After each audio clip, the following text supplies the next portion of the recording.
جو غیبت سے بچنا چاہتا ہے اسے اللہ ہمیشہ بچاتے ہیں۔ غیبت قرض سے بھی سب سے زیادہ خطرناک چیز ہے، کیونکہ قرض تو ادا کر دیا جاتا ہے لیکن غیبت ادا نہیں کی جاتی، اس لیے اس کا بدل نہیں ہے۔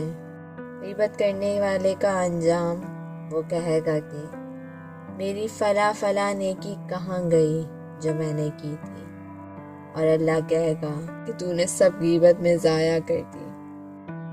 جس چیز میں بھی بے حیائی ہوتی ہے اسے عیب دار بنا دیتی ہے، اور حیا جس چیز میں بھی ہو وہ اسے زینت عطا کر دیتی ہے۔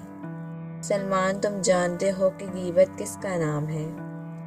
جب تم پیٹھ پیچھے اپنے مسلمان بھائی کا ذکر برائی کے ساتھ کرتے ہو تو اگر وہ برائی اس میں ہے بھی تو یہ غیبت ہے، اور اگر وہ برائی اس میں نہیں ہے تو یہ تہمت ہے۔